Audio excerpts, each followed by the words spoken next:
Okay. Well, good morning.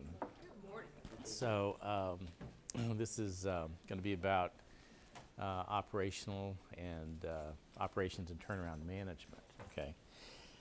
I'm going to give you my approach and try to teach you some techniques and talk about how we did it here. But there are other approaches, and the group that met yesterday, we actually ended with this approach. So it's a funny vignette, but so when I was the CFO at Sutter, we had just acquired California Healthcare Systems, which is CPMC and Alta Bates and places like that. So I was over to meet with Marty Brotman, who's the new CEO, just taken over.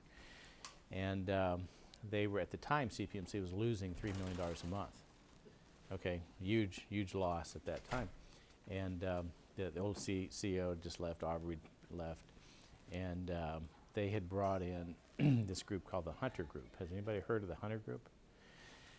They're sort of hardcore operational turnaround, no nonsense. If you really want to get something turned around in a hurry, you bring these guys in. So I was in talking to Marty, and he actually wanted to get educated on healthcare finance. So I was teaching him. He said, well, these guys are in here, and they have this one guy named Tom Honan, and he's an old CFO, and he's meeting with all the managers, and he's got this office, and all the managers lined up down the hall, and he was in meeting with my pharmacy director, and he said to the pharmacy director, I need you to reduce your staffing from here to here. And the pharmacy director said, I'm not sure I can do that. Or he said, no, I don't think I can do that. And Tom looked out the door and said, next. And the guy looked at him and said, well, what do you mean next? He said, well, you've just told me you can't do your job, so you're fired. And I don't have any more time to spend with you. Bye. So that's not going to be our approach, but that is one that is one approach that has been done. Okay.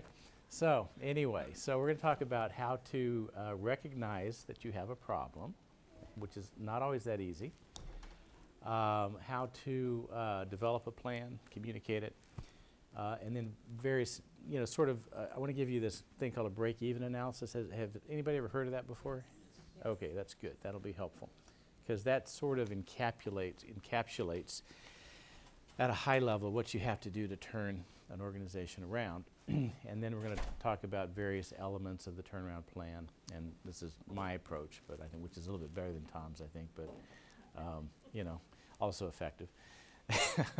Okay, so let's see. So I kind of tried to encapsulate how I go about things. And so the first thing would be determining reality. So what is actually happening? So when you look at a patient, how do you know that a patient is sick? Okay, this patient, that patient, they may look the same, but this one's maybe flushed, maybe the temperature's high, maybe the pulse, okay? But you might get contraindications, right? So from a financial standpoint, there are all kinds of indications and all kinds of information you get. So like when I came here in July of 2014, I asked people, how are we doing? And one group of people said, oh, we're just doing fine. We've got a plan, everything's great. Talked to another group of people, it's a disaster.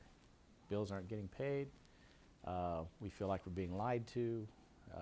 We're not going to give you any more money.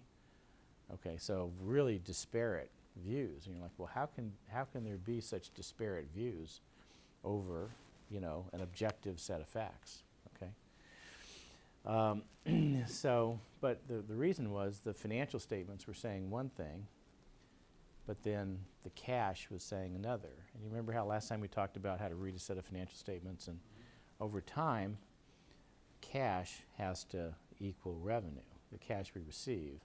That's why one of the measures we track is what is the ratio of cash collected to the net revenue we're reporting, because net revenue affects reported income, right? Big. Okay. So at the time, we were reporting revenue here, but the cash was here, like 70%. Okay, which is a big gap. I mean, it's like, huge gap. And so, you do a little forensic accounting and find out and talk to people in the accounting department about, why this number was reported the way it is. And it turned out that really they were over-reporting income. And in fact, things had not been going well for quite a period of time. Okay, so that then becomes, okay, now we have a diagnosis of the patient, and now we need to start communicating it to the team and start to get that message out. And that's very important because, the first step toward this, I think, is Alcoholics Anonymous or something, but, you got to recognize you have a problem before you can, make progress. Not that I've been to AA, but, and not that there's anything wrong with that. Okay, but communication is key. So the management team, the board, the county, all have to get on the same page. And particularly for finance, there's got to be a level of trust.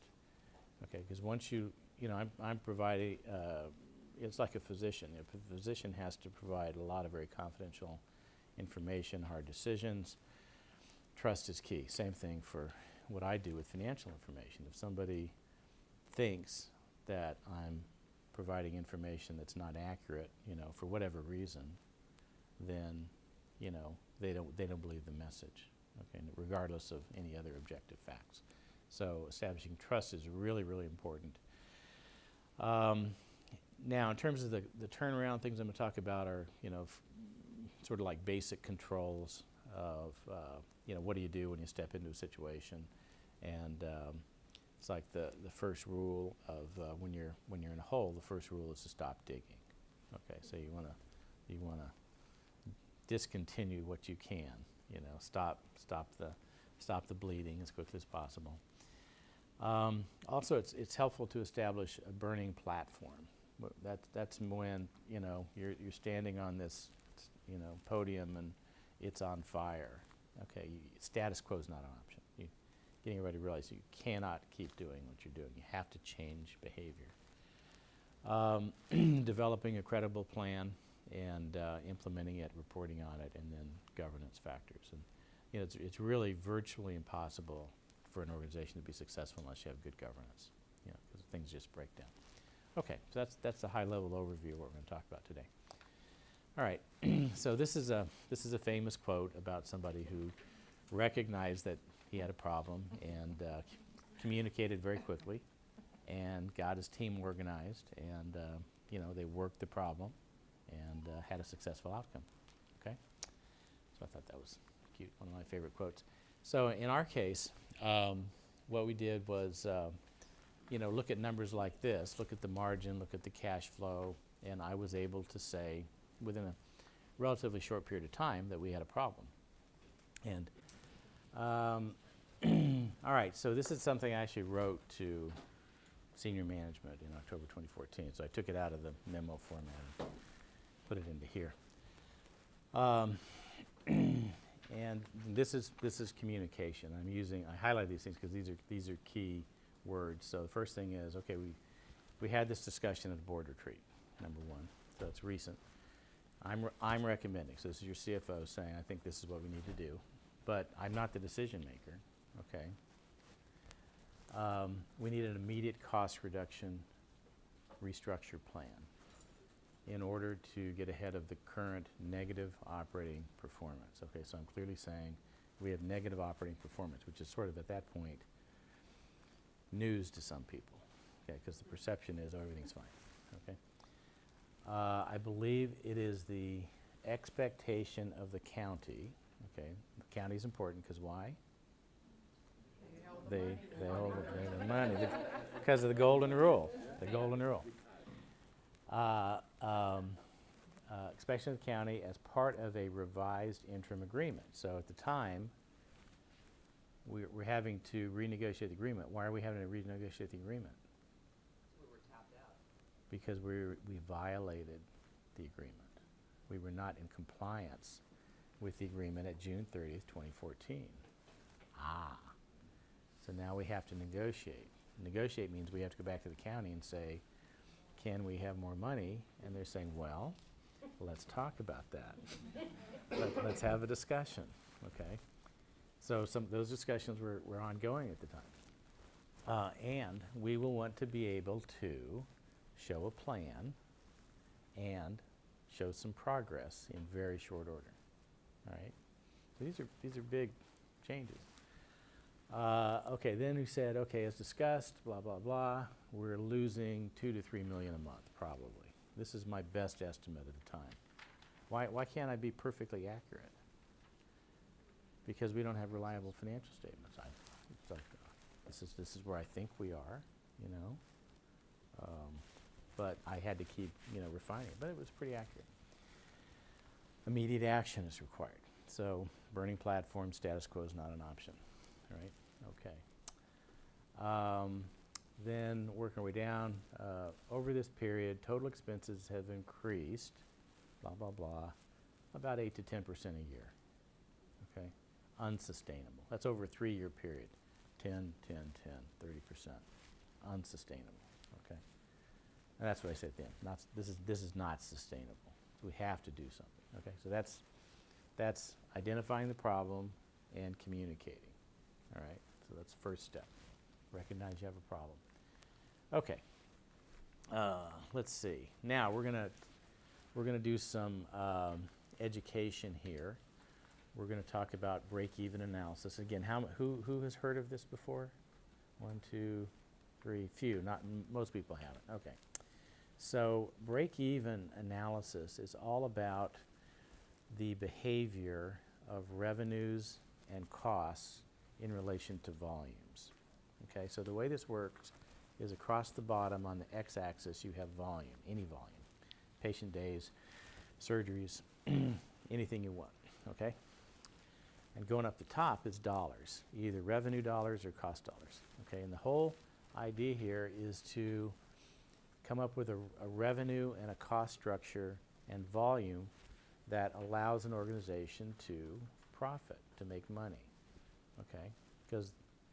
And sort of like there's this thing called a break-even point in the middle, which is the volume at which you make money, all right? Below that, an organization will lose money, and above that, it will make money. So a good question is, well, what is the break-even point for an organization? We'll talk about that in a minute. But let's talk about how this works. So let's first talk about revenue, which is that top line. And if you follow that line all the way back to the left, you can see it goes all the way down to 0. Okay, and the concept there is if we had 0 volume, if we had 0 patients in our organization, we would have 0 revenue. Okay, make sense?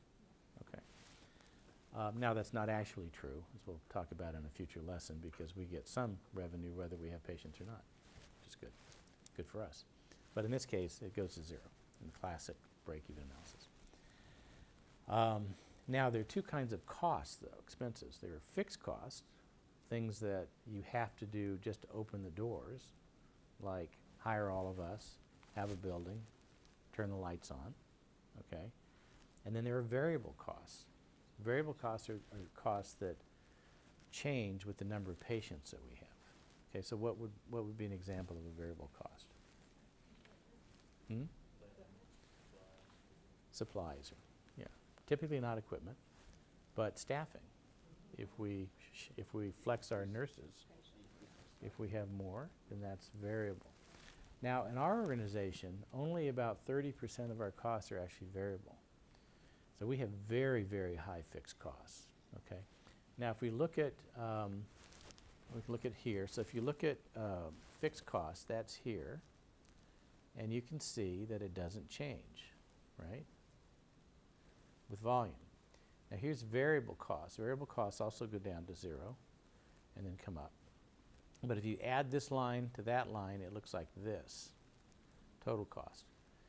So this is a straight line, and the equation for a straight line is, if anybody's had algebra or whatever it was, geometry, y equals a plus bx, okay? So y, the value of the y-axis, equals a, which is that point, fixed cost, plus b, which is the variable cost, times x, which is volume, okay? So that's the straight line. Now, so if an organization starts here has no revenue but fixed costs, it's going to lose a bunch of money, right? Then as volume starts increasing, revenue comes up, and see the slope of this line is steeper than the slope of this line. So at some point, revenue overtakes costs, and you make money, right? Okay. That's the concept between break even. Now let's apply that, okay? Spreadsheet. Okay, so I know to a lot of you it's probably a lot of numbers. We're going to break it down. Yeah. Can length of stay affect break even? Yes. All of those things can affect break even. Okay, so now what I've done is I've converted a break even into a spreadsheet. And we're going to start with the current state, okay? And there really are four things there's only four things we can deal with here. There's volume, there's the rate, which is revenue per unit, there's variable cost per unit, and then there's fixed cost. Okay, so in this case, let's say we have 15,000 whatever discharges, okay, surgeries, whatever, okay, doesn't matter. And each one of those brings in $250 of net revenue. So we have 3.75 million of revenue, okay? Now, we have fixed costs of 3 million, and at this volume, the variable cost is $75 per unit. So we have 1.125 of variable costs. So we have a total expenses of $4 million, and we're losing 375 therefore, because expenses are more than revenue, right? Okay, so we're losing 10%. We have a 10% negative margin. The question is, what are we going to do about that? Okay. Okay, now we have four things we can deal with, four ways we can fix this. We can try to increase volume, okay? So on this slide, we're currently here. So we're going to try to move to there. That's one way. That'll produce profit. We can try to change the revenue. So we're currently generating $250 per unit, discharge, whatever. We could try to get it up to 275, 10% increase. See, 10%. 10% volume, 10% there. Reduce variable costs from 75 to 68. Reduce fixed costs from 3 to 2.7. Okay, everybody get the concept? So going back to that income statement, revenue minus expense equals income. So if you're losing money, negative income, you need to increase revenue, either by increasing volume or rate, or you need to reduce costs, either by reducing variable costs or fixed costs. Okay? Now let's play that out.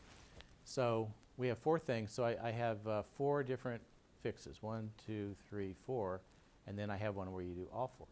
Okay? So let's look at this. So in the first one, let's just increase volume by 10%. So now instead of 15,000, we have 16.5. Okay? Now here's where length of stay could help, because let's say this is number of patients, and our length of stay is high, okay, and therefore we're at capacity. We can't take any more volume, but if we get our length of stay down, we have to see more patients, and so that helps increase volume, okay. So in that case, this goes up, so that increases revenue, right? So now we go from 375 to 4.1. That's good. Fixed costs stay the same, but variable costs go up. Why? Because they're volume, yeah.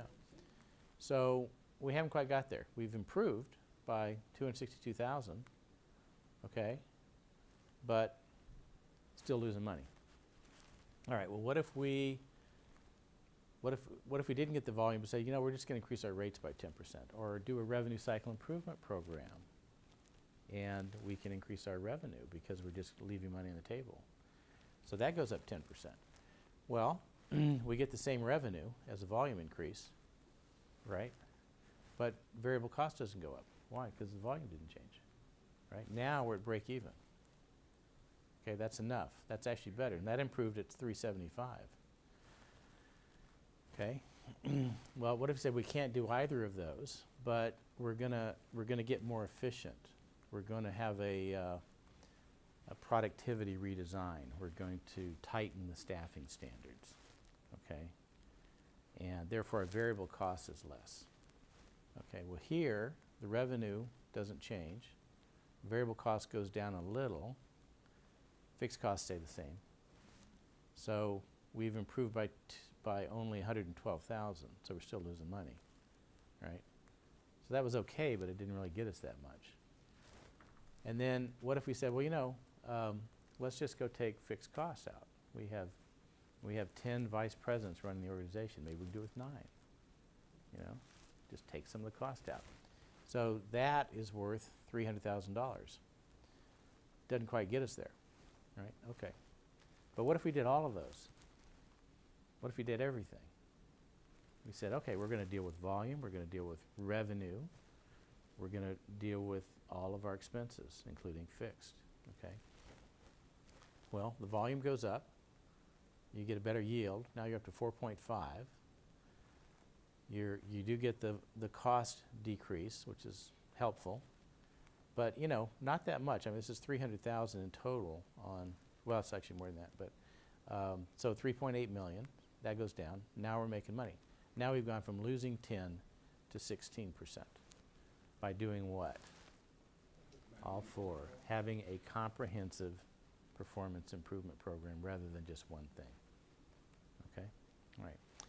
Now, another fun thing about break-even analysis is it allows you to determine how much volume you need to make money. Okay, and that's down here, break-even volume. So we can tell from this equation that to break even, we need 17,143 units at that same revenue and expense structure. Any idea how we do that? Okay, so what you do, there's something called a contribution margin, which is that number. And the contribution margin is the revenue per unit minus the variable cost per unit. Okay? That's called contribution margin, very important concept. And then what you do is you take the fixed cost, which is what you need to cover, and you divide it by the contribution margin, and it works out to 17,143. Okay? Now, an interesting thing happens over here when you do all 4 of these. You're making money, and look at that.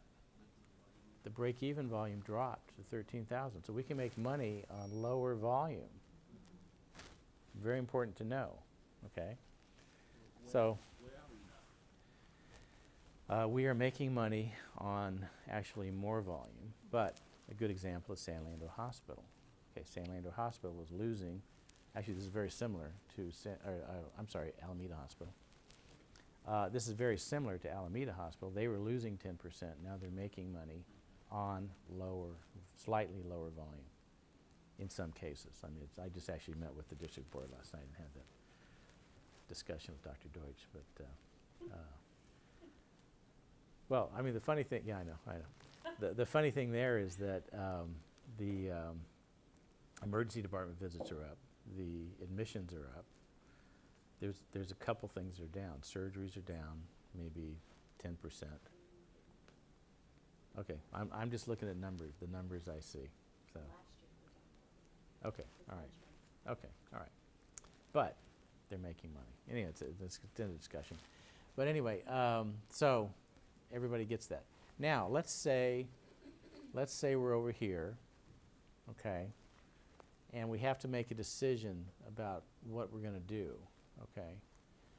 And the problem is that none of these things are free. Okay, we can't just say, oh, let's just increase volume, or let's just, you know, none of these are free. So these cost something. Because why? We'd probably need help, right? We need to have consulting help or something else. So let's say on volume, let's say we have to redesign the front end, the registration scheduling process, or we have to redesign care, we have to invest in care coordination, okay? So let's say we were going to have to spend $10 million to do this. Is it worth doing it? that? 262,000. Probably not. What if we had to spend 250,000? What's the return? What's the return as a percentage? What's left?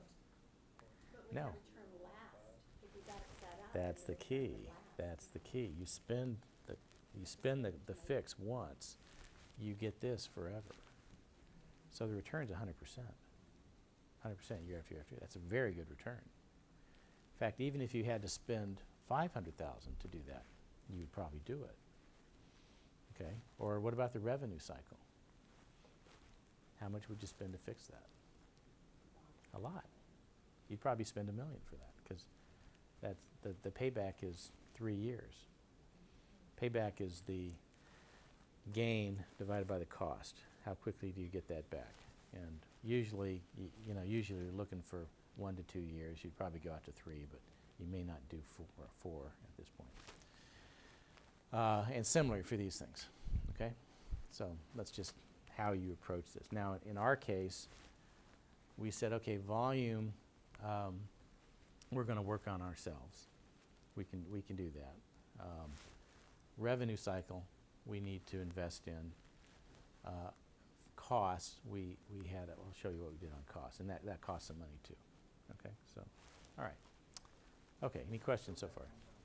Just the equation for the break-even volume. Yeah. How did you get that 17,143 in the current state? Okay, the numerator is the revenue per unit of service minus the cost, variable cost per unit of service. That's the contribution. And that is contribution of, that's actually the denominator. The numerator is the fixed cost. So it's fixed cost divided by contribution margin. And contribution margin is revenue per unit, variable cost per unit, minus the difference between those two. Okay? All right. Okay, so this is the plan that we actually presented to the board in January 15. So this is now 6 months on. You'd be surprised how long it takes to do basic things in an organization that's used to being bureaucratic, but it took us this long to organize. But this is the actual plan, the actual slide that we used with the board of directors in January 2015. We said, okay, we need to get to profitability. So our plan is to get to profitability by June 30th. We're still losing money. I think it was probably down to $1.5 million or $2 million at that time, because I'd started other things already. We need to have a sound cost and revenue foundation. So remember those same things, cost and revenue. We need to optimize the size of our leadership team across the system. What does that mean, optimize? That's a funny word, optimize. Okay. Basically means we need to have the right structure in place. We need to have the right people in the right roles to get things done. And we'd have to have an organizational culture and philosophy of competency and accountability. Now, one of the things we had repeatedly heard through this period from the county is, you folks aren't accountable. You're behaving like you think you're going to get bailed out. And in fact, a good portion of the management team believed we would get bailed out. I said, well, we're the county. I said, no, we're not the county. We're not. We're not going to get bailed out. So, and that was just that was an extended discussion in and of itself to get the management team on the same page with what's happening and what we need to do. So we're going to manage cash, vendor payables, credit relationships, and we're going to build and ensure confidence from the community in our county. So we're going to restore trust. Okay. At the time, there was not trust. Okay, so what are we going to do? Well, we're gonna number one, the executive team is going to focus. So prior to that point, there was really even though there was a strategic plan on paper, nobody was following it, and there was no operating plan. So as a result, very unfocused operation. So we're doing a lot of different things. He says, no, we're going to focus. We're going to do just a few things, and then anything not in there, we're going to discontinue doing. All We're going to implement the plan. We're going to have a new Systems Operations Council, which gets together monthly, reviews variances, makes decisions, deals with issues. Again, focus on the priorities. And then we're going to implement structural cost reductions. Okay, now remember the memo I wrote before, it said structural cost reductions. So that means it's not a temporary thing. It's we're going to take essentially the fixed costs of the organization down. Okay. Now 10 million might sound like a lot of money, but the fixed costs of this organization are probably $500 million. Okay, so really that's 2%. Is that right? 500, yeah, 2%. Oh, and actually the 10 million was for 6 months. So really annualized it was 20. So it's really like a 4% reduction in fixed costs, which is actually pretty good, okay? We're going to do an immediate hiring freeze, and then we're going to look at every new vacant position. Has anybody been to the FTE committee? Yeah. Okay. Good discipline, okay. And then we're going to communicate the plan, and then we're going to look for additional cost reductions up to $40 million, okay? And then we're going to fix our revenue cycle with a target of 15 million improvement by July of 2015, right? And then we look for other money, other things. All right, so that was the plan we put in place at that time to deal with the 2 to 3 million loss per month. Okay. All right. That was an engagement. I think there's, I don't know what the acronym stands for, but it's essentially contracting with Med Assets to do cost reduction initiatives. And I'll show you what those were. Okay. Okay. That says better 2. There was a better 1 that had been completed that reported savings of about $15 million. The problem was they were not implemented. So they paid this company to come in, identify all these opportunities, and they actually paid them an incentive fee to do it. So it was like several $1 million. And then they didn't do it. Management did not implement. It's like, whoa, yeah, whoa, yeah. Okay.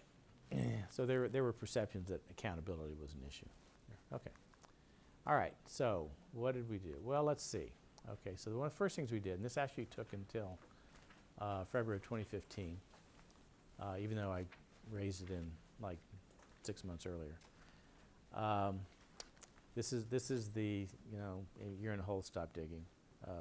Get control over contracts. Okay, so prior to this point, virtually anyone, any manager could sign a contract with anybody, okay?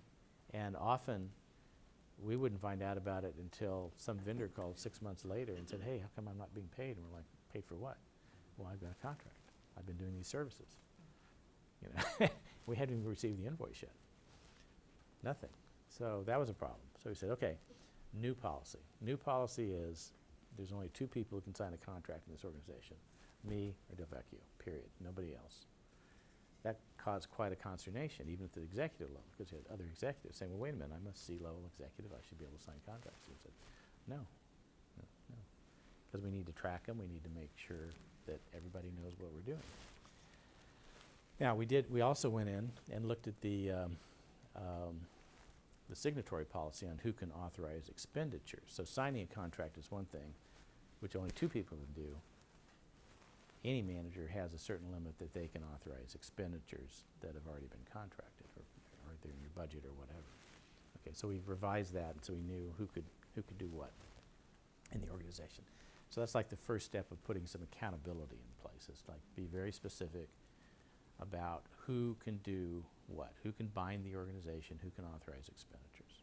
Okay, so now we can have accountability, because if somebody exceeds their authority, or if somebody makes a, bad decision or whatever, we know who to talk to. Okay. We also revised the contracting process itself, which was broken. Didn't have competent people in the contracting department, had poor processes, poor systems. So we took the time to redesign our contracting function, both for normal contracts, physician contracts, and managed care contracts, okay? So one of the first things we're doing at the very beginning is getting control over contracts. Then we spent quite a bit of time talking about the culture of accountability, and those of you who went to lead sessions in this time probably saw this slide or something similar to it. But it said, you know, we're actually going to have accountability in the organization, and accountability took the form of new committees, new processes you have to go through, capital committee to buy capital equipment, an FTE review committee, monthly variance committee, probably some of you have been to that,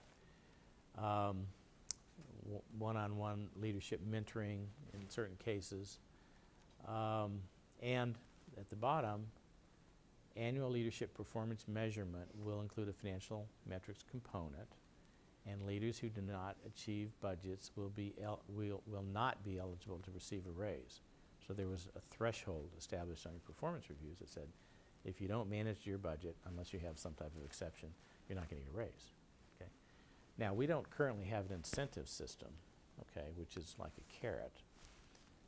And we really didn't have any, there was really no consequences for not achieving your budget. So this is the stick approach, small stick. Better than Tom Honen's approach, which was, thank you very much, you know, I don't have time to spend with you anymore because you're fired. Okay. But we've been working on that incentive system, and I think we're close to getting the board to agree to build that into next year, is to have an incentive system for managers and above. So, happy about that. Okay, so let's see, we've covered getting basic controls, we've covered accountability. Now, cash is a huge issue. And there was a problem with this slide right here. This is supposed to come all the way down, but I think the totals are fine. So this is the amount that we owed the county and the limits, okay? And then this is how much we owed our vendors.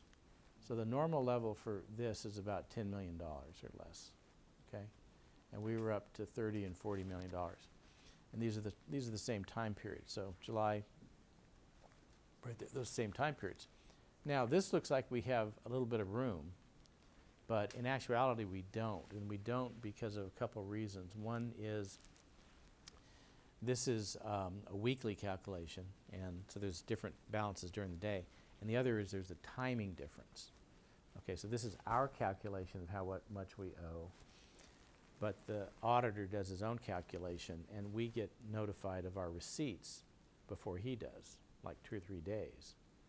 So he doesn't give us credit for those. So I could be sitting here thinking we're at 185, and his calculation might easily be, no, you're at 195, which is the limit. And the other problem is that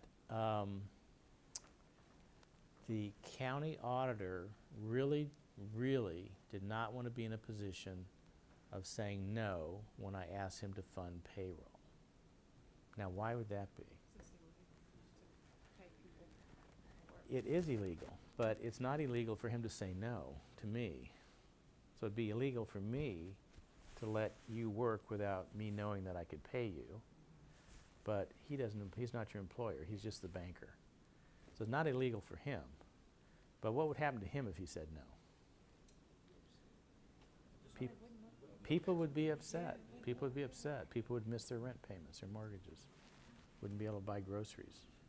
So there'd be a lot of really unhappy people. Okay. So he didn't want to be in that position. So what do you think he did? So I asked him for two things all the time. I asked him to fund payroll, and I asked him for money to pay vendors. What do you think he did? I'll pay payroll, but I'm not going to pay vendors. So guess what happened? Here's our vendors. They went from like here to there. Okay? So how do you think they felt? Not happy. Not happy. Not happy. Lots of phone calls, put us on credit hold, say, I'm only going to send these supplies if you pay us on delivery, or send the money in advance. Really, really unfortunate situation. Okay. So what we did was to put together a very detailed cash forecast, which is probably a whole nother lesson. But we actually forecast this out on a weekly basis for 3 years.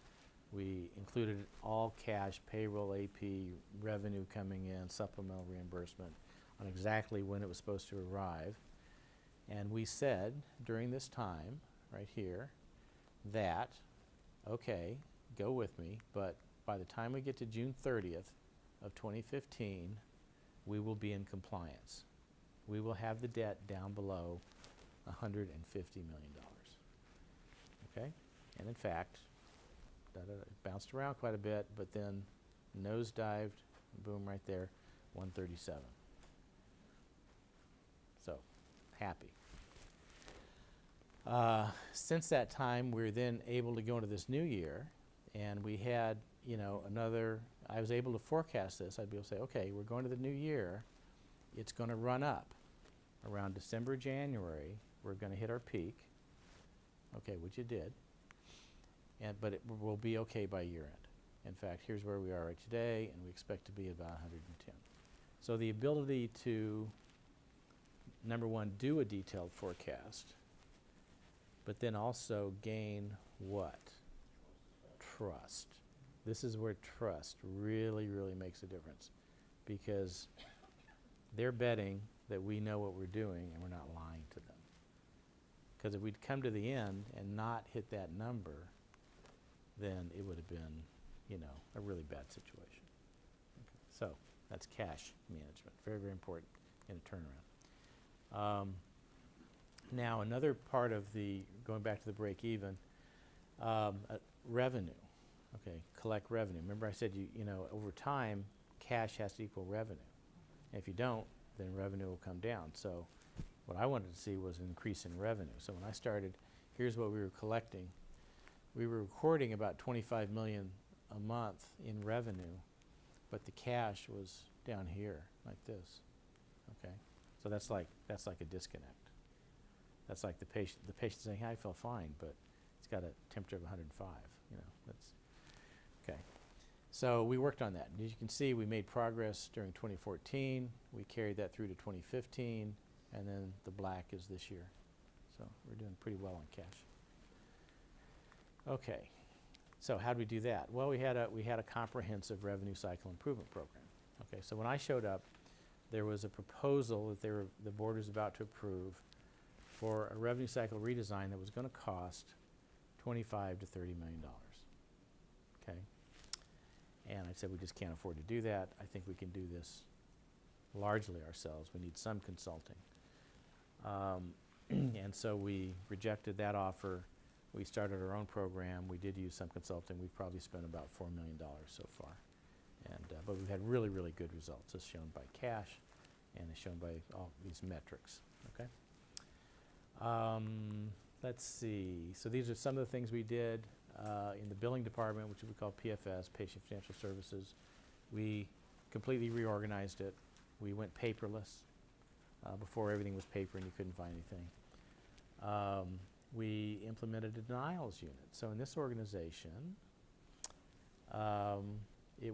this organization in particular was not used to getting authorizations, number one, and two, did not have a denials department in PFS. So guess what? Lost revenue. So we didn't have to do anything to increase revenue other than complete the paperwork and appeal claims. Yeah. Okay, so we've had great success with that. We renegotiated all the contracts. We looked at contracts and said, is it worth having this contract? That's what drove Alameda and San Leandro's contract issues. We said, we can't give away the business. Makes no sense. Revenue integrity, we spent a lot of time on the charge master and charge capture. There's work still to be done there, but we've made big improvements. We worked on patient access with getting authorizations. We set up a unit for that, implemented new systems, and retrained everybody to collect the correct information. And we've made some progress on professional physician billing, but there's still a lot of work to be done there. Okay, and these are, this is a very recent slide showing the things that we're looking at doing for next fiscal year. So replacing consultants with permanent leadership, getting the observation status issue. We still can't do that here at Highland. More work on authorizations, care coordination, charge master, blah, blah, blah, blah, blah. Lots of things to do. So we still have big opportunities on the revenue side. But Yeah. I think by changing from ICD 9 to ICD 10 makes a big difference. Yes, it was helpful and that worked. So that was good. Yeah, okay. Okay, expenses. All right, so do you remember the slide where we said we're going to reduce $10 million over 6 months? So this is what we actually did. So this is $11 million over 6 months, so $22 million annualized. But these are things that we reported to the board that changes that were actually made in the organization. I'm not going to go through all of them, but you can see we've cut out contractors. We've renegotiated supply agreements. We've just stopped doing some things that we were planning to. There was a Studer contract. We just said we'll just eliminate that. We don't need to do it. Lots and lots of different things. So that was, though, an indication that the management team was serious about making reductions. Okay. Then we said, okay, but we're also going to look at these $40 million of additional savings. So the way this works is they'll come in, they'll gather a bunch of information, notably labor information and productivity, units of service, things like that. They'll assess purchasing agreements, and then they come back and say, well, this is what we think your opportunity is. Okay, so they came in and said, well, we think your opportunity is about $40 million annually.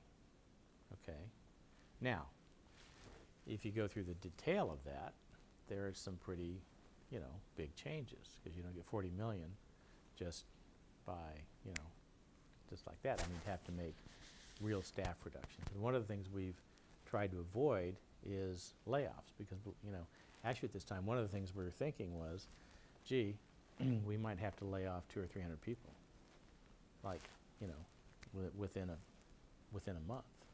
Okay, but we really didn't want to do that. So what we had to do is, decide what we could do, both in terms of revenue and expenses, put them into that cash forecast that we talked about, and see if it worked, see if it got us to the point we needed to be. And we said, we think we can. We think we can do that. So rather than doing a big layoff, we said, we're going to pursue this. We're going to have this FTE committee. We're going to work on reducing staff gradually so that there's no layoffs. Okay, so this is the assessment. So what did we actually do? This is the final report for Better 2. So the original opportunities assessment was 41. We said, well, we're not going to do all that. We came up with a list of about 17.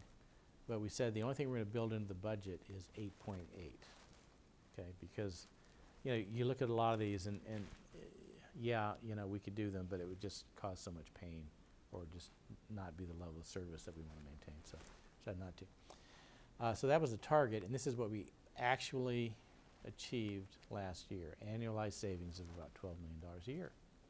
Pretty cool, right? Notice that most of it is here in process optimization, which is nurse staffing at Highland. So we haven't done San Leandro, we haven't done Alameda, we haven't done ancillary services. So those are still an opportunity, okay? But we don't want to keep paying these guys a couple $1 million a year to do it. We'd like to do it ourselves. So the new plan, and I know I need to send out a memo on the budget, but the new plan is we're going to take that variance committee, and we have a new chief operating officer who's going to join us next month, okay? And I haven't actually been attending the committee even though I set it up, but he and I are going to run that committee. We're going to take something called Action OI benchmarks, which some of you have heard. We're going to look at what are the benchmarks. We're going to incorporate that into those meetings, and then we're actually going to use those meetings to set your budgets. So it's not just report on your variances. We'll say, well, where do we want you to be long-term? So it's like a contract between us. So do your budget right there, and we'll do a certain number every month. And then, guess what, when we get to the budget process at the end of the year, we're already done. We don't have to go through that anymore unless, there's some request. So we can then use our time to look at strategic initiatives, look at, major operational changes that we want to do or something like that. So that's a new plan. But, so this program was successful. So far we've got, if you go back to break even, so you got volume, revenue, cost. We did pretty well on revenue and cost, even though we have more opportunity. Volume's, lagging behind, but I think that's still something that we're going to go after this year. Okay. And we kind of talked about these. And the other thing I'd point out here is that the point of these was not just to save money. The perception we had was that our managers there'd really been no management development in this organization. So nobody had been trained. People don't understand, financial concepts. Maybe they're not familiar with their financial reports, and there really hadn't been any ongoing dialogue with them about that. So it's really, we wanted to use that as sort of an educational process to get people up to speed so that, we could be responsible financial managers. Okay, so that these were key committees that were put in place. Yeah. The capital expenditure committee, I guess, can you explain how that works? Because frankly, when I ask different people, it seems to be this elusive committee that's out there somewhere, but nobody can really tell me who's on it, what it does, when it meets, or anything. Yeah. So it meets generally quarterly or as needed. Okay.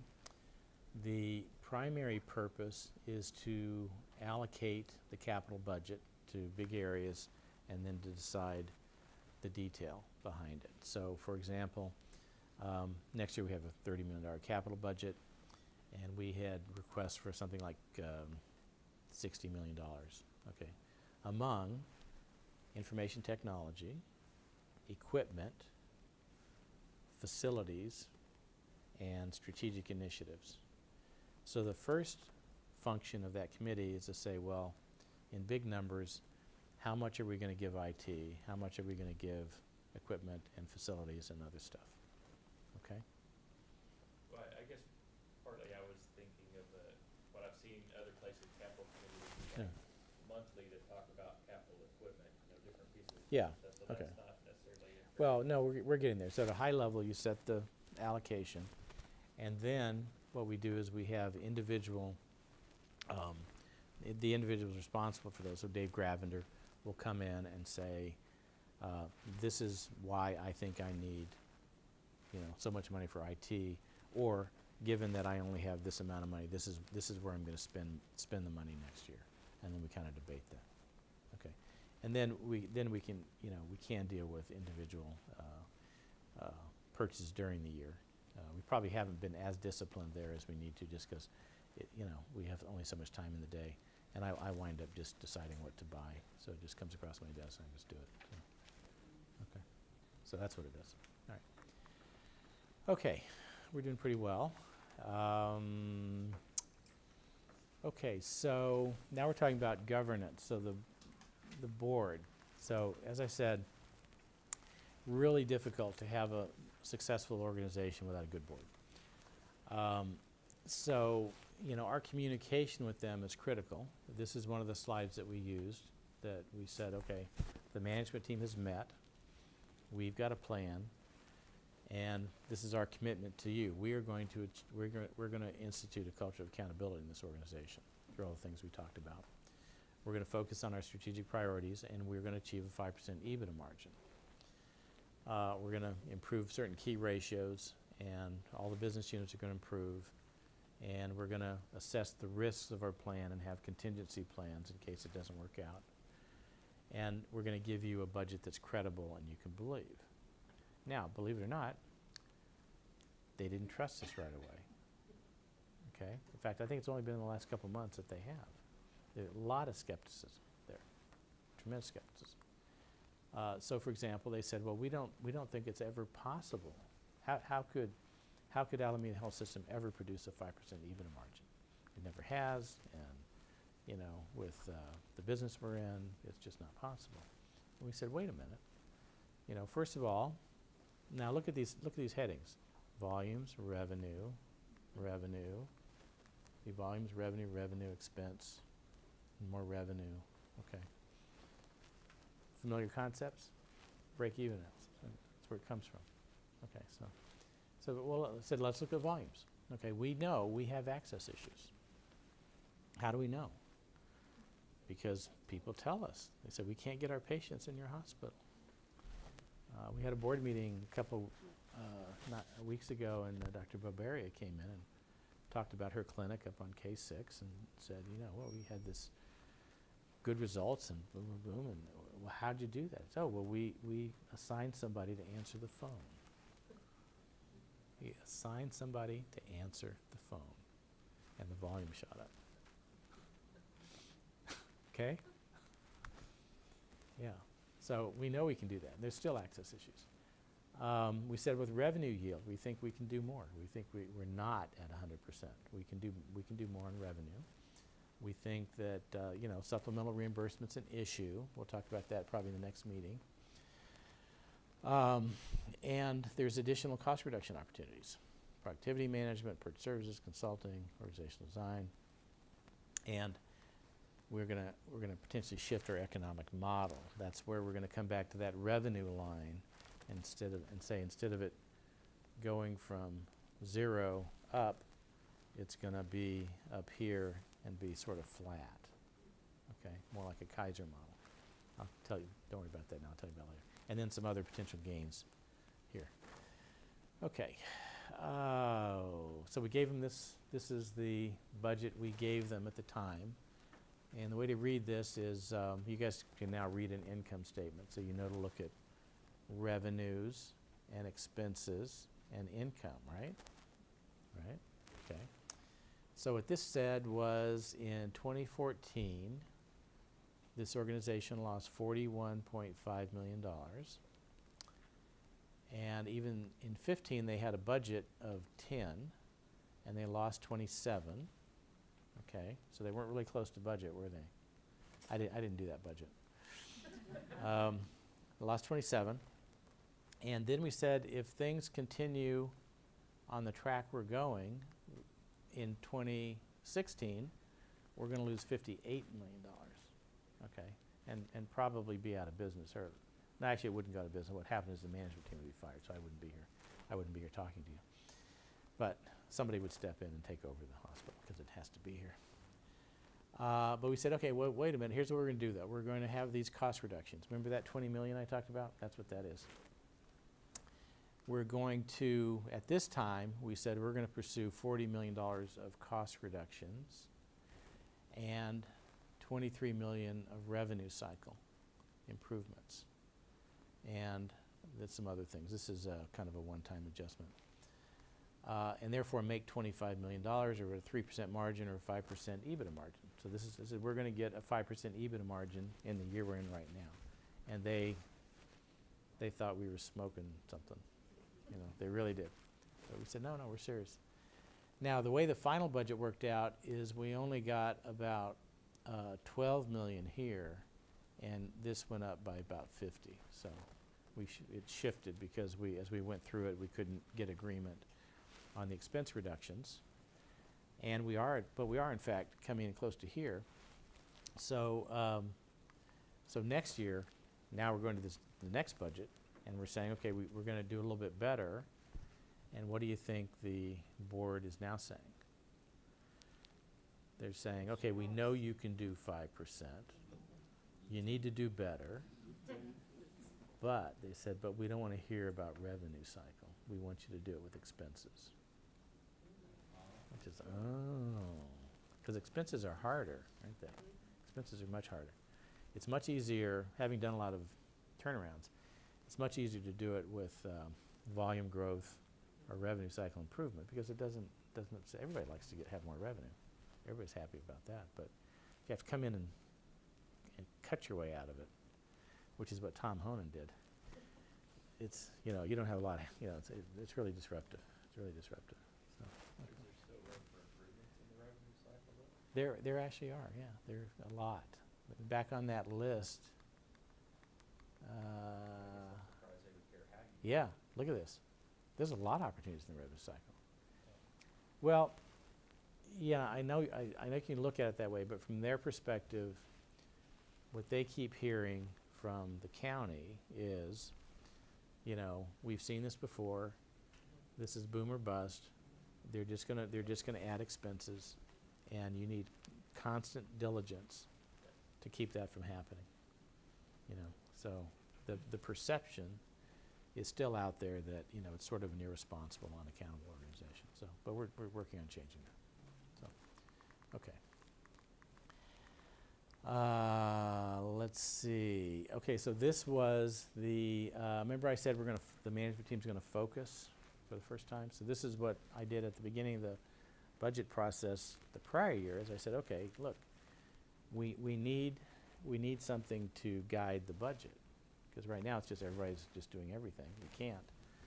So let's try to get this down to a small list. So this is the list that the management team came up with a little over a year ago. So these are the top 10 things we're going to do, okay, which was good. Okay. We're going through a new strategic planning process now. I'll try to share some of that information with you. And then this is where I was going to talk about the new budget process. So this is where we're coming in this year, and this is where we want to go next year. So you can see we do have some improvement built into it. And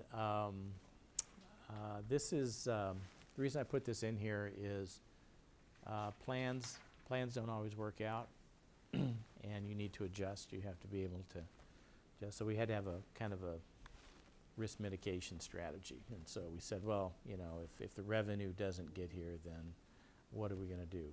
And really the plan was, okay, we can still come back and do a, you know, some type of a significant labor reduction, you know, layoffs. We didn't have to do that, but that was actually on the table for the entire last year. And one thing is we've been able to show them is this trend right here, okay? So I don't have FTEs on here, but FTEs are actually down. They've actually been tracking down all year, even when volume's been coming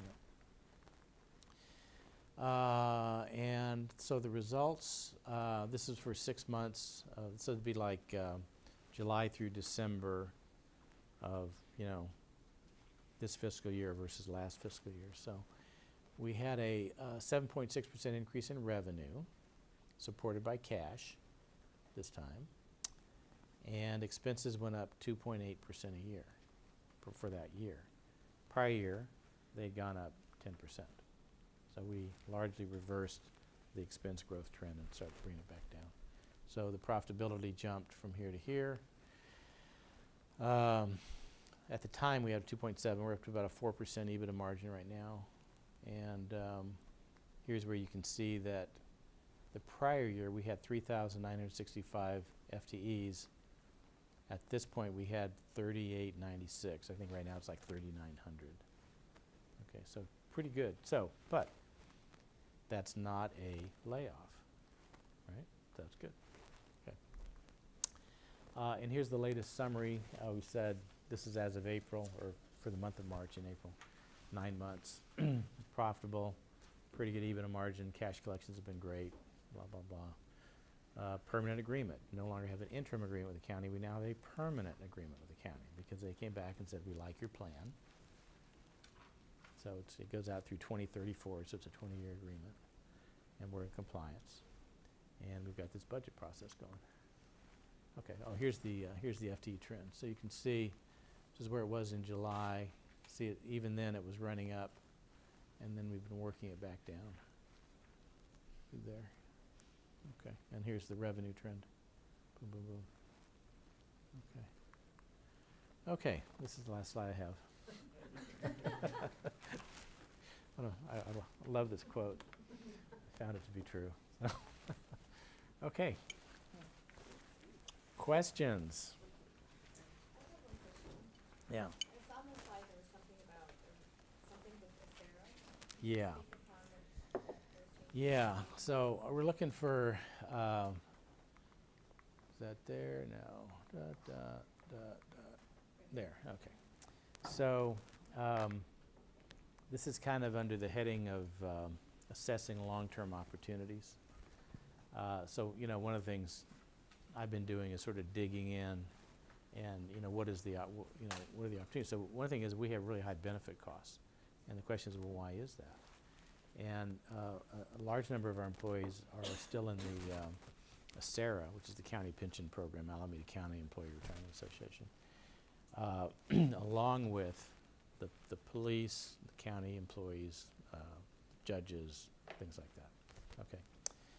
And the way that works is it's one big plan, and you know there's a certain cost. You have to be an actuary to go through it, but there's a big cost. And then they allocate those costs out.